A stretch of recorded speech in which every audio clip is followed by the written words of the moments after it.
Welcome back to another season of One Decision podcast. I'm Julia McFarlane, and I am really excited to be co-hosting today's episode with the former chief of MI6, Britain's secret intelligence service, Sir Richard Dearlove. Hello, Sir Richard. How are you? Hello, Julia. Very nice to be with you on the podcast. Likewise. I have to say, it isn't actually the first time that we've spoken. Quite a few years ago, when I was a fledgling producer at the BBC World Service, I actually interviewed you for a radio programme. I don't know if you remember this, but to find myself many years later as a co-host alongside you is quite an amazing turn of events. Well, I won't immediately say I remember the event. I've done so many events like that, but I'm sure if I dig back in my memory, it'll come to me. Here at One Decision, we speak to people around the world at the centre of foreign policy. People who make it, people affected by it, people who seek to influence it. In our ever-changing world, we often find we're increasingly impacted by choices that are made, sometimes even on the opposite side of the globe. And so, on this programme, we seek to understand the complicated and interconnected world around us by talking to those who seek to shape it. And sometimes those people may not necessarily be who you'd expect.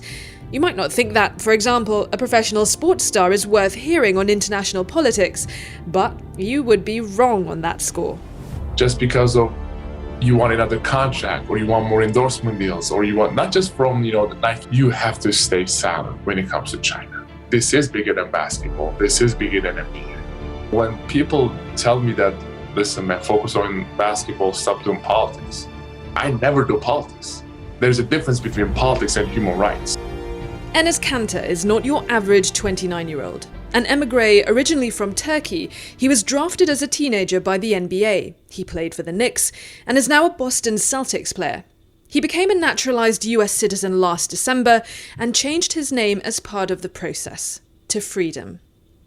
Enes Freedom's journey to becoming an American has had one defining aspect that has marked him out from every other professional basketball player in the NBA, and from pretty much every professional sportsman on the global scene: his ferocious criticism of China's human rights record. Xinjiang is China's biggest province. It borders Mongolia to the east, Kazakhstan to the north, and Kyrgyzstan, Tajikistan and Pakistan to the west. Its inhabitants are predominantly Turkic Muslims, also known as Uyghurs. The Chinese government has been widely accused by Western nations of carrying out systematic ethnic cleansing of the minorities in Xinjiang, and last year the Trump administration accused it of cultural genocide. Beijing denies this and says reports of concentration camps where activists and former detainees have told chilling stories of rape, torture, forced labour and sterilisation actually refer to re-education camps carrying out a programme of de-radicalisation. Many Uyghurs who are Muslim are perceived by Beijing to pose a national security threat to the nation. There's a growing number of US and international companies who are finding themselves at the centre of this growing row between Western and Chinese consumers and the issue of slave labour in China. And none more so than Nike, the biggest sportswear company in the world. Now, Enes, I want to talk to you about Nike because you've been incredibly vocal about this company. You've accused them of hypocrisy and of staying silent about human rights violations in China. And a year ago, the US government released a report into the situation in Xinjiang and accused Beijing of crimes against humanity. They accused them of crimes that constituted genocide against its Uyghur population. And Nike was getting quite a lot of heat last year, and they released a statement saying that they were committed to ethical and responsible manufacturing, and we uphold international labour standards. We are concerned about reports of forced labour in and connected to Xinjiang. Nike does not source products from the Xinjiang region, and we have confirmed with our suppliers that they are not using textiles or spun yarn from that region. And do you accept or believe that statement? No, definitely not. I mean, everybody knows that it's all a lie. And, you talk about Nike, obviously it's the NBA's biggest sponsor. And when you look at Nike, in America, they stand up for Black Lives Matter, with Latino community, Asian hate, LGBTQ community. But when it comes to China, they remain in silence because they are the one paying the bills. There's so much business involved. There's so much money is involved and stuff. I don't believe it. No. Whatever they're saying, I do not believe that. And yes, modern day slavery exists and is done by Nike, and they're the biggest hypocrite. And I even say this too in many of my interviews. Every time you buy the shoes, you buy that T-shirt, there's so much blood and sweat and oppression on those items. So think twice. What would Nike have to do in order to convince you that they have guaranteed that they are not involved in the oppression in Xinjiang, that they are not involved in slave labor? I think, I think the right thing to do, first of all, it's a step by step. I know they're not going to shut down all their store, everything in China. It's a huge business, and I understand it. And there's so much money involved. But I think, they should definitely shut down all the sweatshops because the conditions in there. I mean, it's a very easy access. Obviously, if you go on, on the YouTube, or if you go on, this read reports out there. There's so much reports or articles out there to show what kind of conditions are the kids are having over there, their parents. So I feel like yes, the first step should be to definitely shut down those sweatshops. Okay. You, in an Instagram post last November, you challenged the founder of Nike, Phil Knight. You said, how about I book plane tickets for the both of us to go to China? Let's fly to China together. Let's visit these slave labor camps, and you can see it with your own eyes. And you also tagged LeBron James and Michael Jordan in that post, and you said, hey guys, you should come along too. Was there any response to that post? Have you heard from Nike, from their management, or from LeBron or Michael Jordan? No. And obviously I was not really expecting any kind of answer from them, because it's just obviously when these people, these players, these athletes, these companies, they just call themselves as social justice warriors or organizations or companies. But when it comes to China, they remain silent. And I just wanted to put all their hypocrisy out there to show people what they are all about, And I wish we could go. I wish we could go and show the whole world and show them the company you signed with. You're making millions of dollars.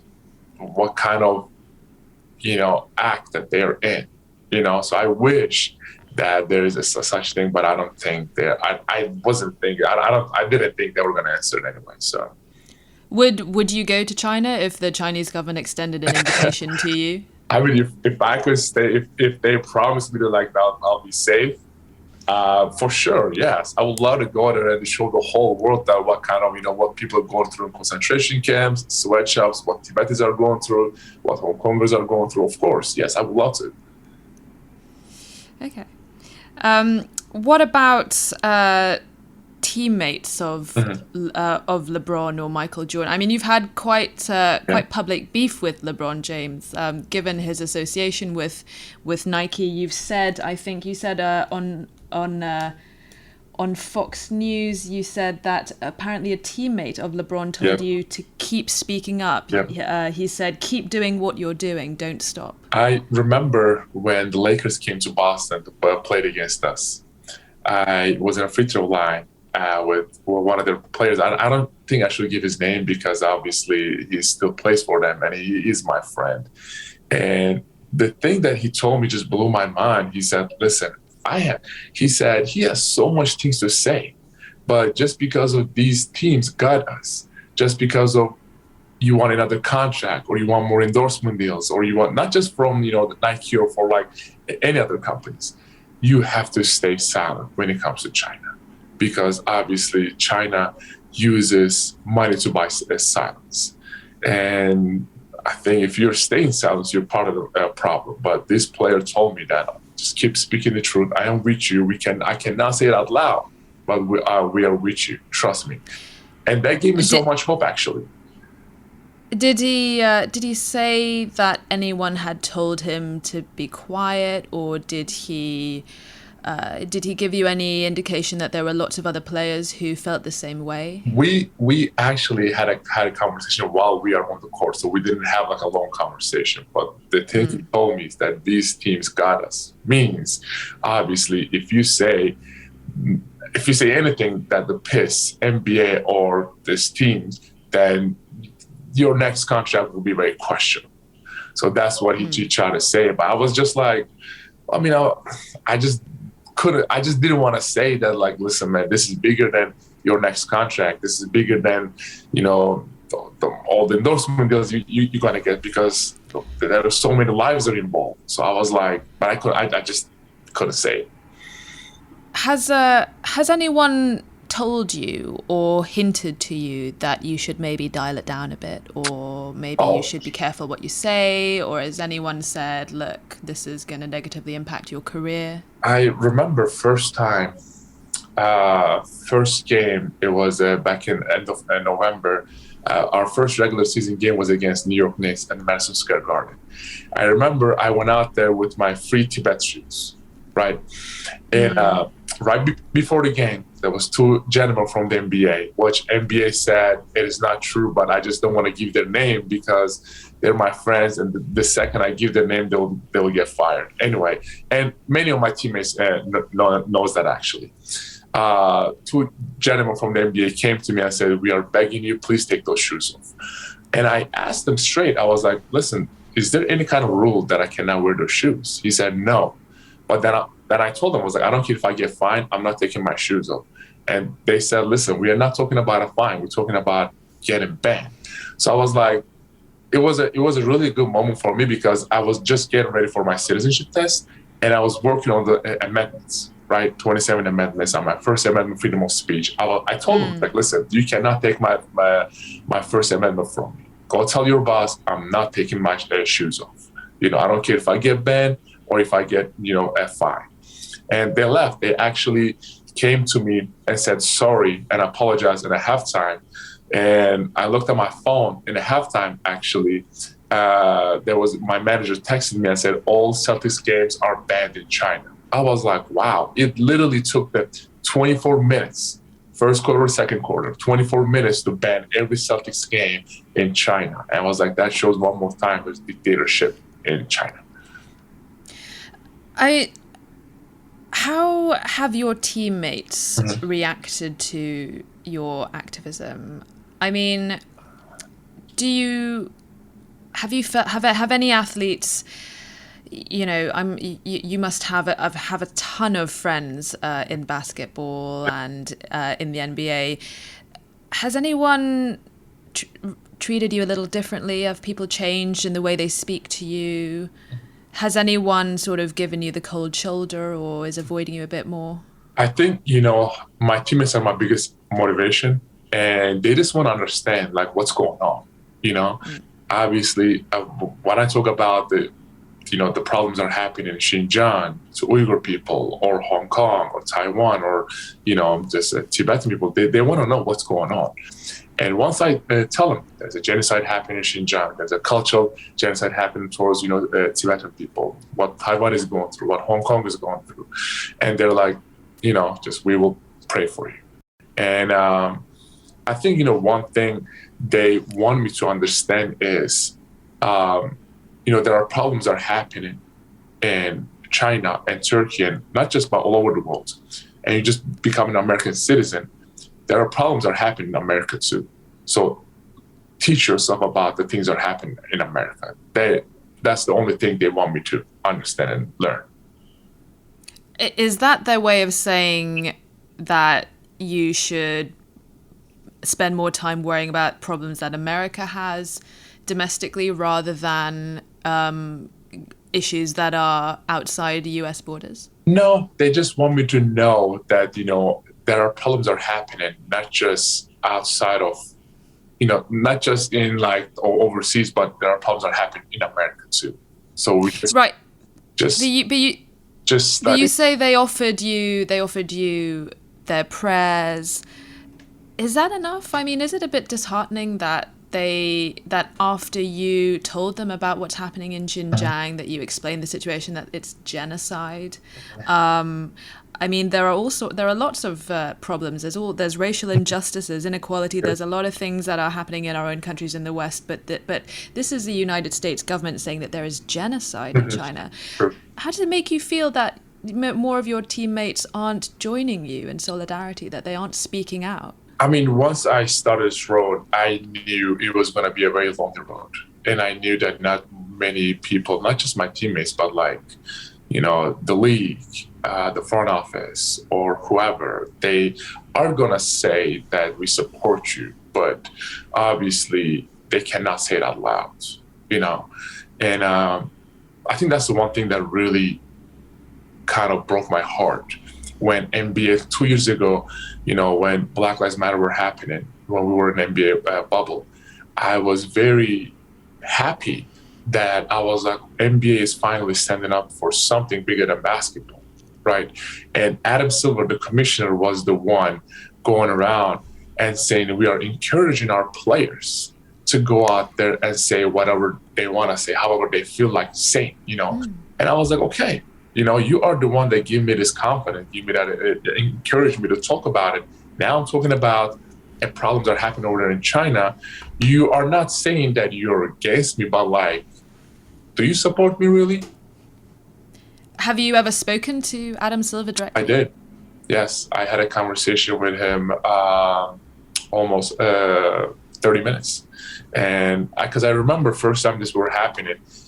So there's NBA and there is MBPA. MBPA is a player association, right?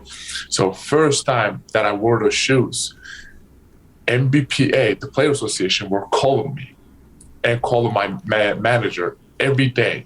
And they were begging us and saying, please take those shoes off. NBA is putting a lot of pressure on us. And I was like, listen, you're supposed to work for the players. You're supposed to work for me, but you are not doing your job. From now on, do not call me. Do not bother me. I'm going to talk to your boss. And I was just so sick of them, pressuring me and putting a lot of stress on me because I even told them, I'm like, am I breaking any rules? Am I breaking any kind of am I going against any kind of rules in NBA? They said no. Then I'm like, then why are you putting all this pressure on me to take my shoes off? And they said, obviously there's so much money involved. I'm like, I don't care. This is my right and I'm going to do it. And I was like, from now on, do not call me or text me. I'm going to talk to your boss. And when I had a conversation with Adam Silver, I asked Adam, I was like, Adam, am I breaking any rules? He said, no. I was like, okay, then I will continue to wear my shoes. So how did you leave that conversation with him? Did he sympathize with your cause, or did he at all just warn you to be careful with what you were doing? He didn't warn me or anything like that. He obviously, to my face, he said he supports me. Obviously, he has to say that because he's been going around since he took the commissioner job. That's the one thing that he was saying. We are, supporting every player. Whatever they want to talk about, we're supporting every player. So they cannot say that they don't support me, but I don't feel like they do, Then when all this were happening and there was so much news out there, I did not see any kind of statement from the NBA, from the commissioner, from anyone from the NBA office. So I'm asking myself, do they really support you? So what would you like him to do? Did you ask him to do anything? I feel like NBA should stop working with hypocrite companies like Nike, number one, and when there is a problem happening like that, put a statement out there and have your, players back, because I gave everything to this league. I've been playing in this league for almost, this is my 11th year. So I think that's the one thing that they could have done. We are literally wearing a jersey every night where they made in slavery, sweatshops. That should be definitely unacceptable.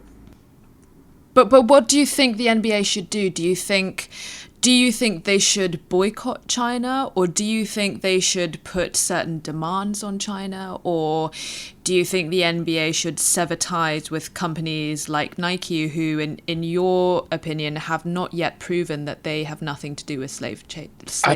I think for sure, just because the NBA is a huge market, they should definitely boycott companies has anything to do with sweatshops. Anything. And the other thing is where I feel like if there is a country where there is a genocide happening and where American government said it, there is a genocide, it is a fact, then I feel like NBA definitely should think twice to work with a country like China.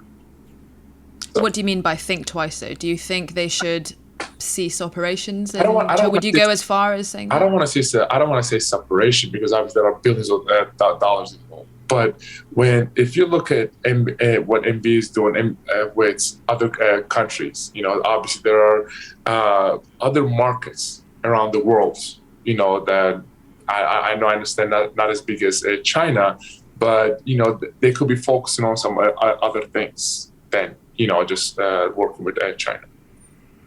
Do you feel like you will always be a lonely voice speaking out against this particular issue, given that China is such a big player in the basketball scene financially, and there's such a big incentive for people not to say anything?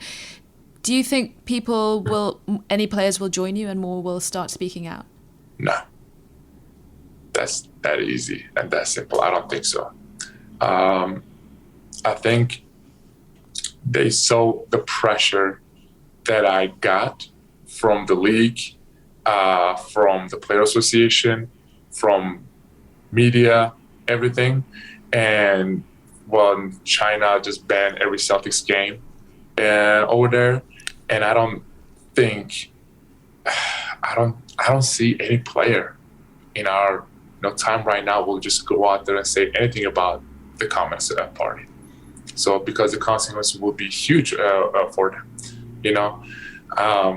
I feel like they just need to do the right thing, because this is bigger than basketball. This is bigger than NBA.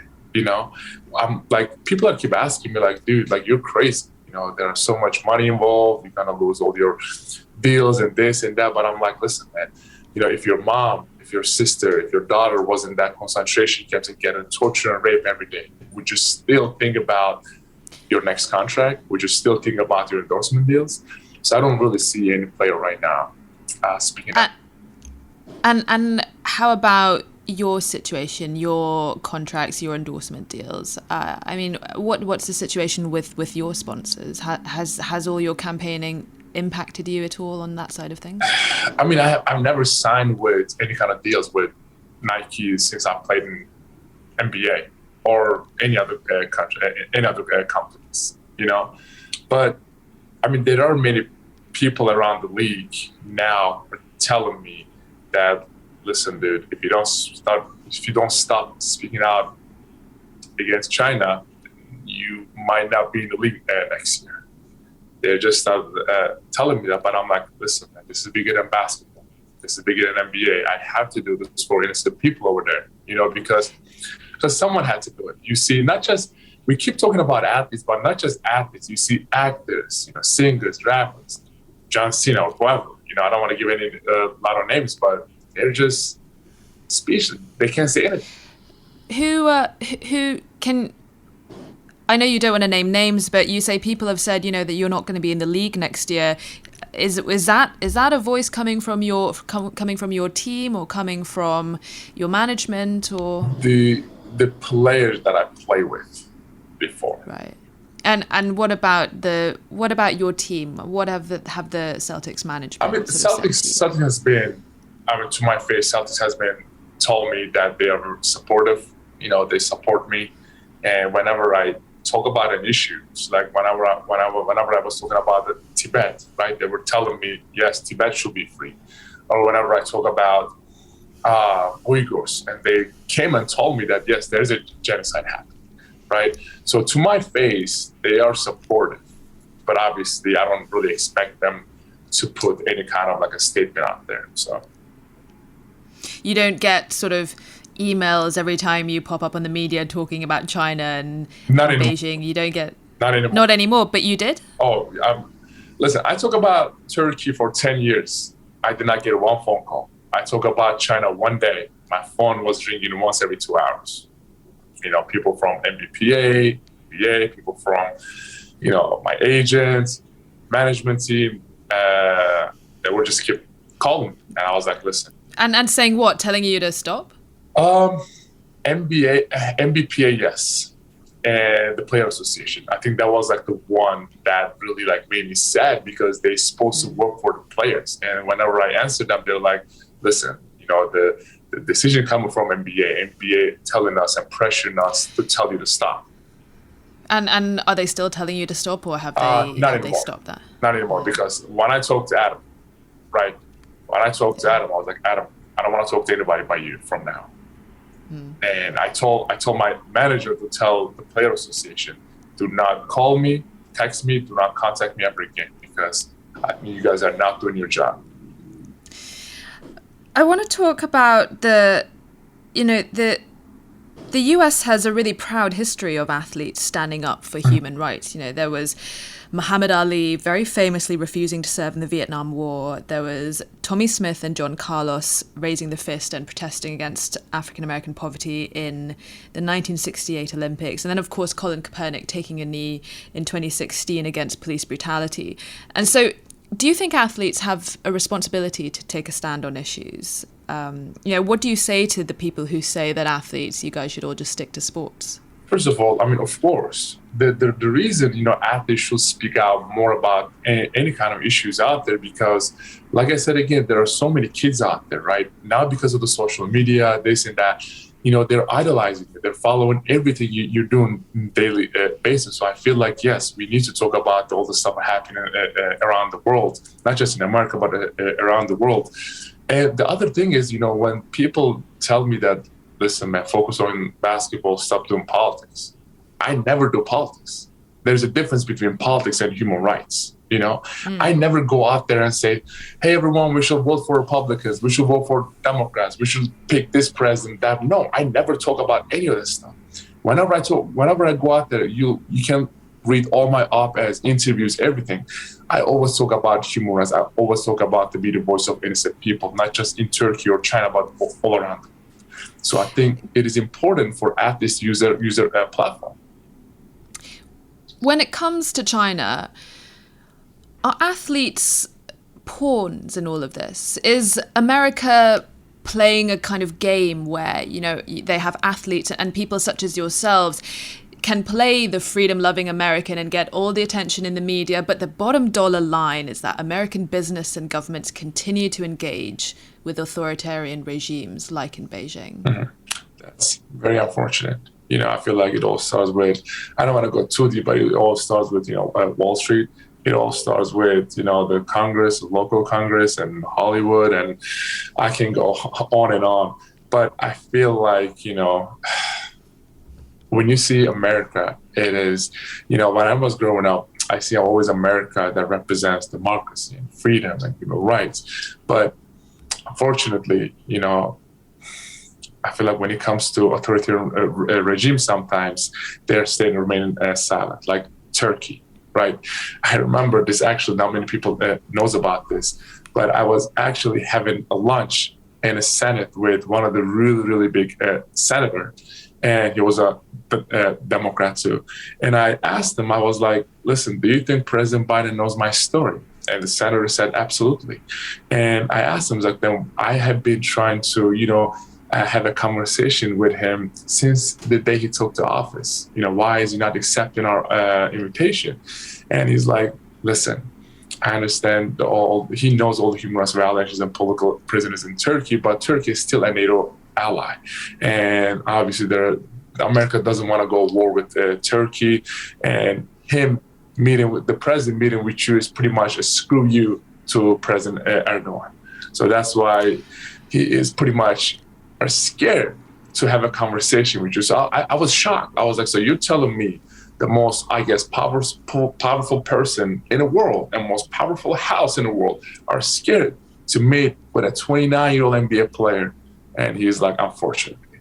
So you have directly reached out to the White House and they have not responded to you? Of course. Do you really think that, my family back in Turkey, I haven't seen my mom and my dad and my sister since 2015. Do you think I wasn't going to try the White House and have a conversation with the officials and the White House and whoever? Haven't heard anything. And I know that they got our invitation because I have so many politician friends. And unfortunately, I guess it's politics. But I feel like they should definitely more focus on the human rights part. What about President Obama? Have you ever reached out to him? I reached out to his people. I reached out to his people. I reached out to, the Joe Biden's people. Nothing. You have to let us know if you hear back from them. For sure. No, trust me. Yeah, for sure. Can I ask you about Peng Shuai, the female Chinese tennis star? She's posted on social media a few months ago that she had been assaulted by a senior Chinese official. And then there was this very disturbing situation where she wasn't seen for a few weeks after that post, and then a series of seemingly very orchestrated public appearances she made didn't persuade a lot of people that she was safe and free in her movements. And the WTA, the Women's Tennis Association, their chief executive, Steve Simon, he has been repeatedly calling for international investigations into her whereabouts and her well-being. And he even went as far as cancelling all WTA tennis tournaments in the country as a result. Do you approve of how he handled this particular battle with the Chinese government? First thing about her, while we know that she is alive, we don't know if she is free. Free to speak, free to travel. And everything, I believe, is staged by the Chinese government to keep her under control and control the narrative about her. I think this is a very common tactic that used by the Chinese government, because it is alarming that the International Olympic Committee is part of it too. When WTA came out and made a statement like that, I was like, why? How come the other associations out there can take notes and see what they're doing? They could have lose hundreds of millions of dollars, and they might, but they still said, we don't care about any of that stuff. We care about our player. So I think, and whenever I had a conversation with an Olympic athlete that are about to go to China, right? I am telling them, like, listen, look what they did to their own player. Are we really, all the governments out there, are we really going to trust them with our own player? And especially, there is an article came out in I think it was on USA Today, and said we are telling everyone. I think the American government was telling everyone to not bring their first cell phone because China can tap into that.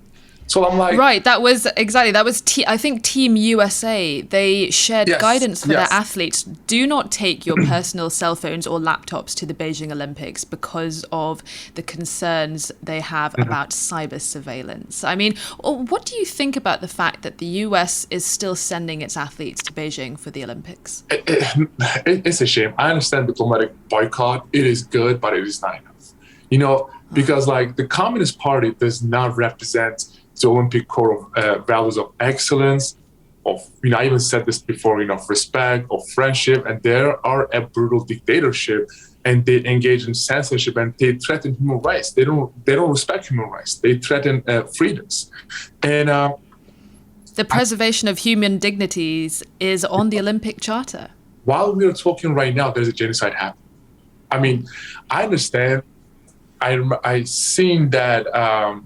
Biden administration put a statement out there and said, all the athletes work so hard in their life to get to this point, so we're not going to tell them not to go. But like, all the athletes out there, all the gold medals you can win in the world is not more important than your morals, your values, and your principles. And I think I said this before: the International Olympic Committee is sleeping in the same bed with China. It's a shame that they're organizing an Olympic Games in a country where there's a genocide happening. But I hope they can do, the diplomatic boycott after US, UK, Canada, some other Australia, some other countries did that. But I feel like it is not enough. I feel like athletes needs to, go out there and say, you know what, enough is enough, and someone needs to stand up to this country. Does money trump everything in the world of sport? I think, yeah. I think all they care about is money, and they will stand up for the things. But as soon as if the things that they standing up is affecting their pocket, their business, and their money, they are going to stay silent. And that is the one thing that I cannot stand. And would you say that sport is more of a business now? I mean, we started this interview, you said that you grew up as a boy, you had dreams of being a basketball player. Would you, if you were to go back in time and talk to that little boy, what would you say to him? Would you say sport is not as beautiful as you might think, that it's really all about the big business? I would, to that little boy, I will still say, keep chasing your dreams and never give up, because this platform is given you by God, and still use it to do the God's work. But understand, at the end, it's a business. No one, you cannot go against the system. Once you go against the system, they're going to do everything they can to shut you off and shut you down. And there's not many people out there in any kind of association that has, when try to go against the system. One of them is Kaepernick did it, and they pretty much blackballed him, and he is not in the league anymore, But I think it is important for athletes to stand up for what they believe. I just want to I just want to ask you, lastly, some personal questions about how your activism has impacted you. I mean, you've had multiple arrest warrants from the Erdogan regime in Turkey. I think you posted the latest one on social media. They've searched your house. They've intimidated your family. Have you ever worried about your own safety? I mean, what are you doing to stay safe? And is the NBA helping you with that? Is anyone helping you and giving you advice and providing you with any assistance? It did affect me a lot. Last time I saw my family was back in 2015, and they revoked my passport, put my name on Interpol list, actually. And I have 10 arrests warrant for me in less than 4 years. I think not NBA, but America, yes, it does help me a lot. I remember I was, getting so much death threats, and we sit down with FBI and had a conversation with them. And when was this? This was around 2 years ago, when I was playing for Portland Trailblazers. I remember I was having a conversation with FBI, and they were very concerned. First, they told me to take a screenshot of all the death threats and send it to us. But it got to a point, there was so many of them, I stopped doing it. The second thing is, when I was in a road game playing against one of the teams, I was staying in a hotel room because they said the house or apartment is not safe, so you have to stay in a hotel room, so it's more secure. So when I was in a road game, actually FBI came to my hotel room and they set up this thing called panic button. They said, whenever you feel uncomfortable, push that button. We'll be there in 2-3 minutes. I remember the button was right next to my bed and in my living room in a hotel. But other than that, I do feel safe in America. But anywhere else, it could get very ugly, because obviously everyone has arms everywhere in the world. Yeah, I mean, are the death threats continuing? Are you still talking to the FBI? After a point, it's like, I understand it's going to sound very crazy, but it just becomes like a normal DM, because you don't even take him serious, because you get used to the people sending you death threats. It sounds very crazy, but after a point, I'm like, I don't even take him serious anymore, because you cannot live your life like that. But do you have any security? Are your team monitoring these? Yes. Yeah. Everywhere we go, we have a security, and especially with the Celtics, we have a team security is pretty much traveling with us everywhere we go. And whenever I'm in Boston, I don't really leave my house a lot, And everywhere I go, I have to let my either manager or agent know that where I'm going. But other than that, that's the thing, that if you are setting up against the dictatorships around the world, that's the risk that you're taking. Have you had any scary, I think that's a pretty scary moment, the FBI coming and sorting out a panic button. That's pretty terrifying, I think. But have you had any sort of, has anyone actually tried to do anything? Have you had any scary moments at all? Back in 2017, when I was in Indonesia, they actually did try to kidnap me, but we got the word early, and actually we escaped the country. And then we landed in Romania, and that's where they revoked my passport. And I took a video of it, so it's on internet and everybody can see it. And they, pretty much one of the police were a basketball fan, and he said, you have 2 hours to leave this country or they're going to deport you back to Turkey and stuff. So yes, we do have some really scary moments, but not in America. I remember in Jakarta, we landed, and then I said Jonas, Jakarta. So I remember we landed, and we had a basketball camp. And that night, I remember we had a phone call around 2:30 a.m. And my manager was staying right next to me. And he told me that there's some people came to a school that you just have basketball clinic with, right? And I asked him, who is those people? He said he has no idea. And I remember he said, because we heard about the Erdogan's operation in other countries like Malaysia, Bosnia, Albania.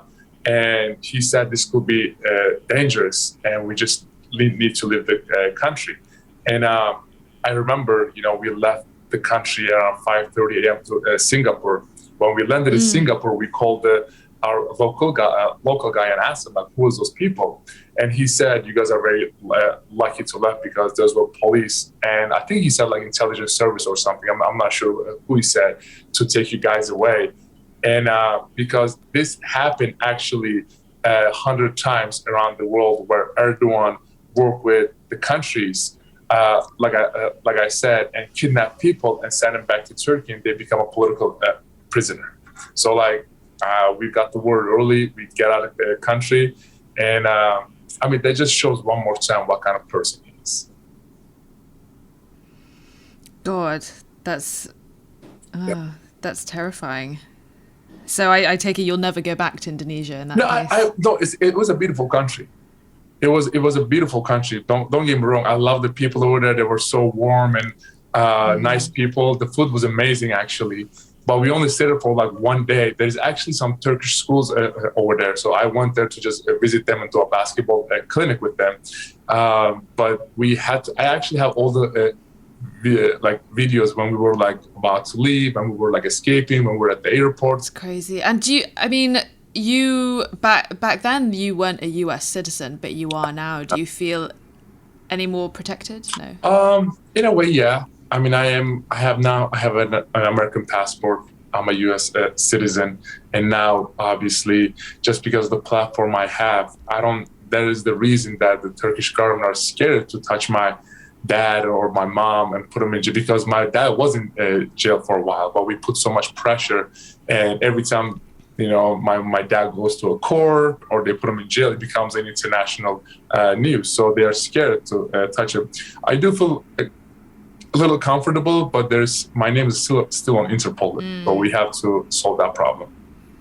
How can your family leave Turkey? Do you think you can see them again? Can they come to the US? I hope so. That's the goal. And I hope maybe one day I can go back there, because that's the goal, Whenever I talk about Turkey, sometimes people get me wrong. I love my country. I love my flag. I love my people. And Turkey could have been the bridge of Islam and West, but just because of all this stuff happening, it's impossible. But I hope, they can get out of Turkey one day and come to America. I really hope that for you, Enes. It's been an absolute privilege to talk to you. I'm really moved. I'm really moved by your activism, and I just wish you weren't such a lonely voice. I think you're I think your courage is an example to all of us, and I'm really, really grateful for your time to speak with us today. For sure. And I wish you all the best of luck. No, thank you so much for inviting me. That's it for this episode of One Decision. I'm Julia McFarlane. Don't forget to subscribe so you never miss an episode, and get in touch. What decisions have impacted your lives and your part of the world? We would love to hear from you. Find us on Twitter. Our handle is @OneDecisionPod, and we're on Facebook @OneDecisionPodcast. See you next time.